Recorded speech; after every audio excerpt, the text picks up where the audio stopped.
রাশেদ প্রধান ইতিমধ্যে জেনেছে, আমরা চাইলে তাকে ধরে এনে পিটিয়ে লম্বা করে জিহ্বা বের করে ফেলতে পারতাম। আমরা কিন্তু সেটা করি নাই। যদি 3 ঘন্টার মধ্যে তার বক্তব্য প্রত্যাখ্যান না করে ওর বাড়ির ইটামিটা খুলে নেব। চশমাটা লাগাইছে কিন্তু শেখ মুজিবের চশমা, দেখছেন ডুপ্লিকেট। চারে মিলে দল, বাবা মা ভাই বোন 4 জন, এই হলো জাকপা।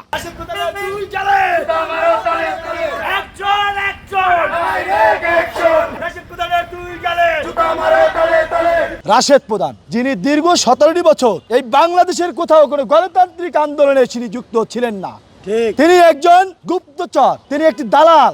সেই দালাল এই 5 তারিখের পর উদয় হয়েছে। এই 5 তারিখের পর উদয় হয়ে এই শান্ত শিষ্ট এই রাষ্ট্রকে অশান্তিতে প্রতিষ্ঠা করার জন্য পাকিস্তানের যে ষড়যন্ত্র, সেই ষড়যন্ত্র বাস্তবায়ন করার লক্ষ্যে তারেক রহমানকে সে কটাক্ষ করেছে।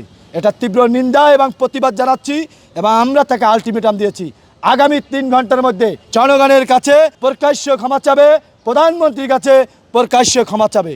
আমরা বাংলাদেশের প্রথম 5D AI ইনভার্টার যুক্ত সর্বোচ্চ বিদ্যুৎ সাশ্রয়ী যমুনা এয়ার কন্ডিশন শান্তিপূর্ণভাবে আমরা বার্তা দিয়ে যাচ্ছি। আমরা পরবর্তী কর্মসূচি, যদি এই বার্তা রাশেদ প্রধান ইতিমধ্যে জেনেছে, তিনি বাসায়ও আছেন, আমরা চাইলে তাকে ধরে এনে এই রাজপথে পিটিয়ে লম্বা করে জিহ্বা বের করে ফেলতে পারতাম। আমরা কিন্তু সেটা করি নাই, কারণ আমরা গণতন্ত্রে বিশ্বাস করি, শান্তিতে বিশ্বাস করি।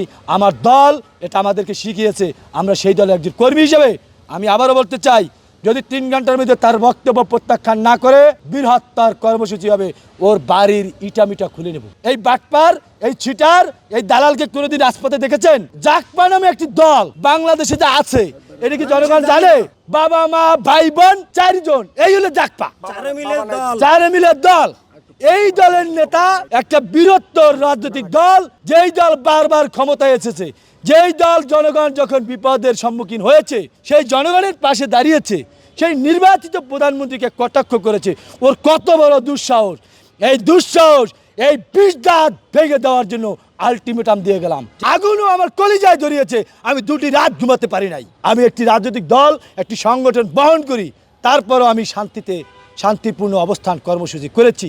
এটা আমার দলের নীতি এবং আদর্শ। এই কারণে তবে আমি ওকে বলে দিতে চাই, আগে গণতন্ত্র শিখো, গণতন্ত্রের ভাষা জানো, গণতান্ত্রিক ভাষায় প্রতিবাদ করা যায়, আন্দোলন করা যায়, সংগ্রাম করা যায়, সেইগুলি আগে শিখে মঞ্চে উঠে বক্তব্য দেওয়া, ওই বঙ্গবন্ধুর স্টাইলে বক্তব্য দেওয়া, বাবার স্টাইলে বক্তব্য দেওয়া।